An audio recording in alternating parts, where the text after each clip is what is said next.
இன்னொரு முக்கியமான விஷயம் நான் சொல்ல வரது என்னன்னா, கேன்சர்ல ஸ்டேஜ் 4 ஸ்டேஜ் சொல்றாங்க. நீங்க கேள்விப்பட்டிருப்பீங்க. 4 stage of cancer. First stage, second stage, third stage, fourth stage, 4 stage of cancer சொல்றாங்க. இந்த 4 ஸ்டேஜ் ஆஃப் கேன்சரும் எந்த இடத்துல கேன்சர் நோயாளி வந்தா அவரை காப்பாற்ற முடியும் அப்படிங்கறத முக்கியமான விஷயம். ஃபர்ஸ்ட் ஸ்டேஜ்ங்கிறது ஏர்லி ஸ்டேஜ் சார், முதல் நிலை. ஒரு இடத்துல ஒரு லம்ப் உருவாகி அது ரேபிட் growth இல்லாம ஒரு லம்பா மட்டும் இருந்துச்சுன்னா அது ஃபர்ஸ்ட் ஸ்டேஜ் ஆஃப் கேன்சர். இது நான் சொல்றது எக்ஸ்டர்னல் கேன்சர் தான் சொல்றேன். இன்டர்னல் கேன்சர் எப்படி சார் நீங்க லம்ப் உண்டாகி டெவலப் ஆகி நீங்க எப்படி கண்டுபிடிப்பீங்க? புரியுதா? கேன்சர்ல 2 டைப் இருக்கு இல்லையா? எக்ஸ்டர்னல் கேன்சர் நம்மளோட பாடியோட விசிபிள் ஏரியால தெரியக்கூடிய கேன்சர். அன்விசிபிள்ங்கிறது என்ன? இன்டர்னல் ஆர்கனுக்குள்ள உங்களுக்கு வரக்கூடிய கேன்சர். சரி, விசிபிளா இருக்கக்கூடிய கேன்சரை நம்ம பார்த்து தெரிஞ்சுக்கிறோம். இன்விசிபிளா இருக்கக்கூடிய கேன்சரை எப்படி தெரிஞ்சுக்குவீங்க? அதுதான் அலார்ம் சிம்டம்ஸ். உங்களுக்கு இன்விசிபிளா இருக்கக்கூடிய சிஏவை பத்தி புரிஞ்சுக்கணும் அப்படின்னா உங்களுக்கு உங்க வீட்டுக்குள்ளேயோ இல்ல உங்க நண்பர்கள் வட்டாரத்திலேயோ உங்களோட பேஷண்ட் வகையறாத்திலேயோ யாருக்காவது அலார்ம் சிம்டம்ஸ் இருந்தா அவங்களோட நாட்களை தாமதிக்காதீங்க. நாட்கள் தாமதம் தான் கேன்சர் நோயாளி இறப்பதற்கான காரணம். அப்ப ஃபர்ஸ்ட் ஸ்டேஜ் ஆஃப் கேன்சர்ல வரக்கூடிய நோயாளியை நம்ம எப்படி வேணாலும் காப்பாத்திக்கணும். சோ ஒரு இடத்துல ஒரு செப்டிக் செல்ஸ் உருவாயிருச்சு, அது தன்னோட ஃப்ரெண்ட்ஷிப் கூட கூட்டணி அமைச்சு ஒரு லம்பா ஃபார்ம் ஆயிடுச்சு. இந்த லம்ப் ராபிட் growth வர்றதுக்கு முன்னாடி அந்த டியூமரை நம்ம என்னன்னு டிடெக்ட் பண்ணிரோம். சரி, இந்த செகண்ட் ஸ்டேஜ் என்ன அப்படின்னா ராபிட் growth அண்ட் பெயின். கட்டி வேகமா வளர்ந்து பெருசா வீங்கி பெயின் வலி கொடுக்க ஆரம்பிச்சிருச்சுன்னா தட் இஸ் செகண்ட் ஸ்டேஜ்,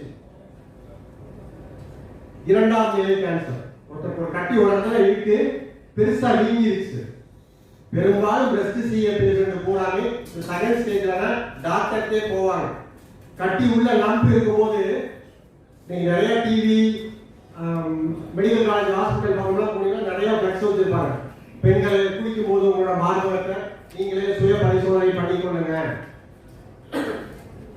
பிறப்புறுப்புல இருந்து அதிகமா வெள்ளைப்பாடு வந்துச்சுன்னா அதை கவனக்குறைவா விட்டுறாதீங்க. White discharge, uncontrolled white discharge இருக்குன்னா அதை நீங்க விட்ரோஸோட செப்டிக் ஃபங்க்ஷன் மட்டும் பார்க்காதீங்க. நான் ஏற்கனவே என்ன சொல்லியிருக்கேன், அலார்ம் சிம்டம்ஸ் தான் நீங்க திரும்ப திரும்ப நான் சொல்றேன். உங்க உறவினர்களுக்கும் சரி நண்பர்களுக்கும் சரி அலார்ம் சிம்டம்ஸை எப்பவுமே டிஸ்ஓவே பண்ணாதீங்க. இதுதான் கேன்சர் நோயாளி நம்ம காப்பாற்றுறதுக்காக இருக்கக்கூடிய ஒரே ஒரு வாய்ப்பு. அப்ப செகண்ட் ஸ்டேஜ் ஆஃப் கேன்சர் என்ன பண்ணுது? Rapid growth of cells and pain. இதுதான் செகண்ட் ஸ்டேஜ் ஆஃப் கேன்சர். சரி, இந்த தேர்ட் ஸ்டேஜ் ஆஃப் கேன்சர் அப்படிங்கிறது என்ன அப்படின்னு பாத்தீங்கன்னா, ஒரு இடத்துல கேன்சர் உருவாயிருச்சு, அது அதிக வளர்ச்சி அடைஞ்சிருச்சு, வலியை நமக்கு எக்ஸ்போஸ் பண்ண ஆரம்பிச்சிருச்சு. நீங்க அதுக்கு ஸ்கிரீனிங் மெத்தட் போயிடும். ஸ்கிரீனிங்னா என்ன சொல்றேன் கடைசியில, அதேமா எனக்கு டைம் பத்தாதுன்னு நினைக்கிறேன்.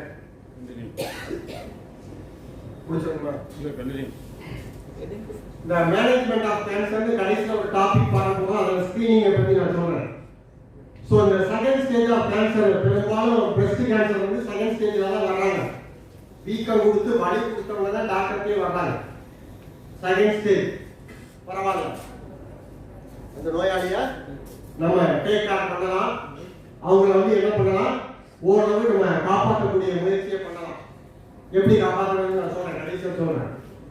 சரி, இப்ப இந்த தேர்ட் ஸ்டேஜ்ங்கிறது என்ன? வலியும் வீக்கமும் வந்த பின்னாடி நம்ம அதை நம்ம ட்ரீட்மெண்ட் பண்றோம், வைக்கிறோம். பெஸ்ட் என்ன சார் அப்படின்னா சர்ஜரி தான் பெஸ்ட்.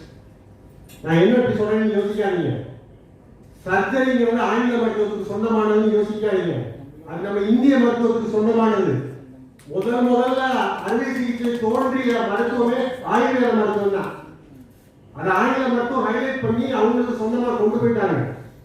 சோ எந்த ஆர்கன்ல கேன்சர் இருக்கோ அந்த இடத்தை கட் பண்ணி எடுக்கிறது, அந்த மெட்டாஸ்டேசிஸ் ஃபங்க்ஷனை கட்டுப்படுத்தும். ஸோ சர்ஜரி முடிஞ்ச வரைக்கும் ஏர்லி ஸ்டேஜில் இப்போ பிரஸ்ட்ல கேன்சர் வருது, ஃபர்ஸ்ட் நிலையில் இருக்காங்க, நீங்க தாராளமாக சர்ஜரி பண்ணுங்க. ஒரு நல்ல சர்ஜனை பார்த்து சர்ஜரி பண்ணி கேன்சர் செல்ஸ் அந்த இடத்துல ஃபர்தரா ரேபிட் க்ரோத் வராத அளவுக்கு பாதுகாங்க. சார் இன்டர்னல் ஆர்கன்ல வந்துச்சுன்னா அது சொல்ல முடியாது சார். இப்போ லங்ஸ்குள்ள போய் இருக்கிறவங்க போய் நம்ம லங் ஆப்ரேஷன் பண்ண முடியுமா? கொலைட்டிஸ்ல இருக்கு, குடல் கேன்சர் வருது, ஸ்டமக்ல சர்ஜரி பண்றாங்க, எந்த போர்ஷன்ல இருக்கோ அந்த இடத்தை கட் பண்றாங்க. லிவர் கேன்சருக்கு லிவரை எடுக்கிறாங்க, காலான் கேன்சருக்கு பண்றாங்க. ஆனா இது எதுவா இருந்தாலும் ஃபர்ஸ்ட் ஸ்டேஜ்ல பண்ணா அது கை கொடுக்கும். நீங்க ஃபர்ஸ்ட் ஸ்டேஜை விட்டுட்டு செகண்ட் ஸ்டேஜுக்கு இன்னொரு விஷயம் சொல்ல விட்டுட்டு இதோட கண்டினியூஸா சொல்லிடுறேன். இந்த ஃபர்ஸ்ட் ஸ்டேஜ்ல சர்ஜரி பண்ணி எடுக்கிறதுக்கு தயாராகி அது நல்ல விஷயமும் கூட. கேன்சர் வந்து ரேபிட் க்ரோத் வராம பாதுகாக்கும். சரியா? இன்னொரு விஷயம், இந்த ஸ்டேஜ் 4 ஸ்டேஜ் சொன்னேன் இல்லையா, இது ஒவ்வொரு ஸ்டேஜுக்கு எவ்வளவு காலம் சார் ஆகும் அப்படின்னா, ஒரு ஸ்டேஜ்ல இருந்து ஒரு நோயாளர் செகண்டரி ஸ்டேஜுக்கு அடுத்த ஸ்டேஜுக்கு போறதுக்கு 2 to 3 months தான். 2 மாசத்திலே அடுத்த நிலைக்கு போயிடுவாங்க. ஸோ அதிகபட்சம் 60 நாளைக்குள்ள நீங்க டயக்னோஸ் பண்ணி அவங்க ப்ராப்பரா ட்ரீட்மெண்ட் கொண்டு போகணும். ஒரு நாளோட காலம் தாழ்த்தாக்கிட்டு இன்னைக்கு நாளைக்கு பண்ணதை இன்னைக்கே கிளம்பிடுங்க. புரியுதா? அதுதான் early treatment is the best. So ஒரு நிலையில இருந்து கேன்சர் வந்து 60 நாளைக்குள்ள அடுத்த உறுப்புக்குள்ள பரவி போயிடும். அதுவே அதிகம் தான். 2 to 3 months சொல்றாங்க. ஆனா ஹைலி மெட்டாஸ்டேசிஸ் ஃபங்க்ஷன் இருந்துச்சுன்னா, ரொம்ப தீவிரமான கேன்சர் செல்லா இருந்தா 40 நாளைக்குள்ளே அடுத்த உறுப்புக்குள்ள போகுது. ஸோ முடிஞ்ச வரைக்கும் டைம் டிலே பண்ணாதீங்க. ஃபர்ஸ்ட் ஸ்டேஜில் சர்ஜரி வந்து ஒரு ஆப்ஷனாகவே தாராளமாக எடுத்துங்க. அதை எந்த வகையிலையும் யோசிக்காங்க. ஓகே, கீமோ அண்ட் ரேடியேஷன் பண்ணதுக்கு அப்புறம் நம்ம அக்யூபஞ்சர் பண்ணலாம். கீமோ ரேடியேஷன்ல இருந்து அவங்களோட பாடி அந்த இது பண்றது பேலன்ஸ் ஆகுது. ரிகபிலியேஷன் சொல்றது, ரிகபிலியேஷன். ஆமா, ரிகபிலியேஷனுக்கு வந்து நம்ம என்ன பண்ணலாம் அப்படின்னு பாத்தீங்கன்னா, தாராளமா நீடில் ட்ரீட்மெண்ட் கொடுக்கலாம். ஒருத்தருக்கு கீமோ முடிச்சிட்டாரு, 6 சிட்டிங்ஸ் முடிச்சு வந்துட்டாரு, ரொம்ப டயர்டா இருக்காரு, டல்லா இருக்காருன்னா நீங்க ஃபர்தரா வந்து நீடில் போட்டு அவரோட இம்யூன் பூஸ்டப் பண்ணி அவரை நீங்க டெவலப் பண்ணலாம். ஆனா கேன்சர் மறுபடியும் பிரச்சனை ஆகி அவங்க நீடில் போட்டதுனால வந்துச்சுன்னு அவங்க டாக்டர் உங்களை கம்ப்ளைண்ட் பண்ணுறவங்களுக்கு அந்த கேரண்டி எல்லாம் பார்த்துக்குங்க. எங்கேயாவது உள்ளத்துல தெரியாதவங்களுக்கு போய் பண்ணி அவங்க போய் எடுத்துவாங்க, அங்கே போய் நீங்க பண்ணிட்டு அங்கே போய் நீடில் போட்டேன்னா அப்போ அதனால தான் வந்துச்சுன்னு படிக்கிறதுக்கு எங்கே ஓட்டுவாங்க. ஸோ அதெல்லாம் அந்த மாதிரி ஒரு அன்னோன் பர்சன்டேஜ் பெருசாக இந்த மாதிரி டீல் பண்ணுறத கொஞ்சம் நீங்கள் நல்லா தெளிவுபடுத்திக்கணும். Okay sir, age factor sir correct sir. இது மாதிரி சின்ன சின்ன விஷயம் சார் நான் முதல்ல சொல்லியிருக்கேன். ஏஜ் ஃபேக்டர் 40 வயசுக்கு மேல ஒரு பிரஷரோட கூட வச்சுங்க.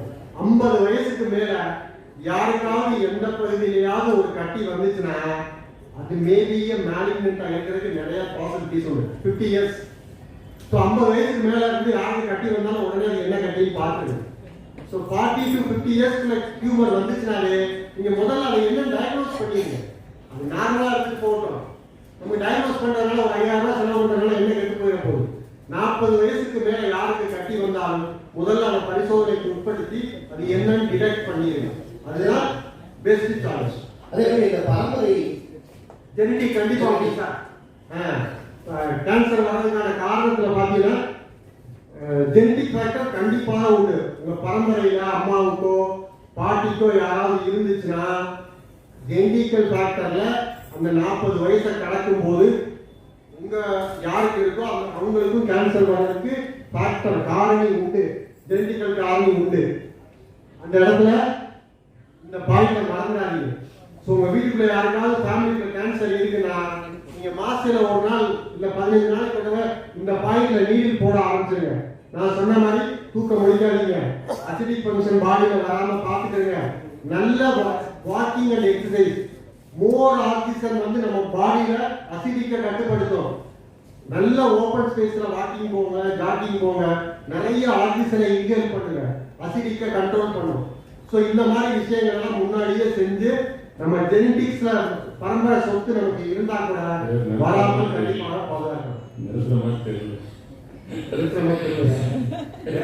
It's a big topic. It's a continuation. One more thing, அதாவது லேடிஸ் வந்து நிறைய பேர் பிரேக்ஃபாஸ்ட் ஸ்கிப் பண்ணுவாங்க. அவங்களுக்கு வந்து பிரஸ்ட்ல கட்டி வருது WHO மென்ஷன் பண்ணியிருக்காங்க. ஸோ மேக்ஸிமம் பிரேக்ஃபாஸ்ட் ஸ்கிப் பண்ணாமல் போகுது. ஸோ அவங்களுக்கு பிரஸ்ட்ல கட்டி வருது. எந்த மெனுவையுமே ஸ்கிப் பண்ணணும்.